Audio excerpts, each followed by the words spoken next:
बांग्लादेश हिंसा की आग में जल रहा है। सड़कों पर हिंसक आंदोलन जारी है।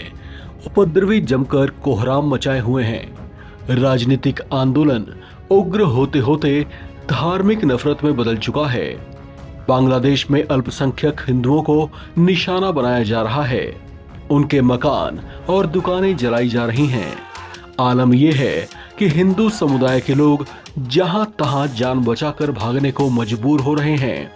नफरत की इस आग में कुछ ऐसे भी हैं जो उसे सुलगाए रखने के लिए उसमें दूर से ही घी डालने का काम कर रहे हैं। इस्लामी स्कॉलर के तौर पर चर्चित अबू नज्म फर्नांडो बिन अल इस्कंदर ने बांग्लादेश से हिंदुओं के पूरी तरह से खात्मे की अपील की है। उसने ट्विटर में इस्लामी न्याय शास्त्र का हवाला देते हुए कहा कि हिंदुओं के पास केवल 2 विकल्प हैं, जिसमें पहला विकल्प उसने मौत को बताया है। खुद को इस्लामिक स्कॉलर कहने वाले अल इस्कंदर ने अपने सोशल प्लेटफॉर्म हैंडल पर एक पोस्ट डालते हुए कहा कि मुझे ये जानकर बहुत राहत हुई है कि अहले सुन्ना इस्लामी न्याय शास्त्र की 4 में से 3 विचारधाराएं कहती हैं कि हिंदुओं के पास केवल 2 विकल्प होने चाहिए, पहली तलवार और दूसरा इस्लाम को अपना लें। हालांकि उस अंध कट्टर पंथ ने यह नहीं बताया कि इस्लाम की किस किताब में हिंदू शब्द का जिक्र किया गया है।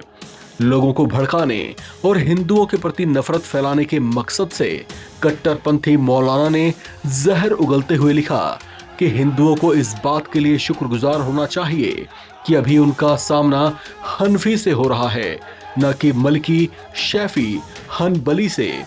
ये सभी सुन्नी मुसलमानों में मुस्लिम कानून की 4 प्रमुख विचारधाराएं हैं। उसने सऊदी अरब और कतर में प्रमुख सुन्नी स्कूल हनबली के इस्लामी कानून का हवाला दिया, जिसमें कहा गया है कि मुसलमानों से खुद को अलग दिखाने के लिए उसने सिर के सामने के हिस्से के बालों को मुंडवाना चाहिए।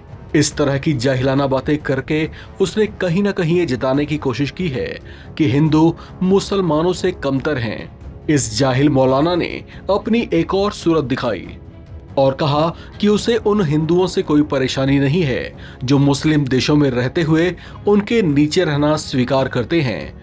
आपको बता दें कि बांग्लादेश में हिंदू समुदाय को शेख हसीना का समर्थक माना जाता है। ऐसे में जब शेख हसीना का तख्ता पलट हुआ तो उनके समर्थक माने जाने वाले हिंदू भी हसीना के विरोधियों के निशाने पर आ गए। शेख हसीना के पीएम पद से इस्तीफे और देश छोड़ने के बाद से ही हिंदुओं पर अत्याचार शुरू हो गए हैं। बांग्लादेश की मीडिया में देश भर से हिंदू समुदाय के घरों और उनके मंदिरों पर हमले की रिपोर्ट की जा रही है। इन खबरों के बाद से दुनिया भर के कई कट्टरपंथी मुसलमानों ने खुशी जाहिर की है। कुछ तो बांग्लादेश में हिंदुओं के नरसंहार की उम्मीद भी करने लगे हैं। इस खबर में फिलहाल इतना ही। बाकी अपडेट्स के लिए आप बने रहें एनबीटी ऑनलाइन के साथ।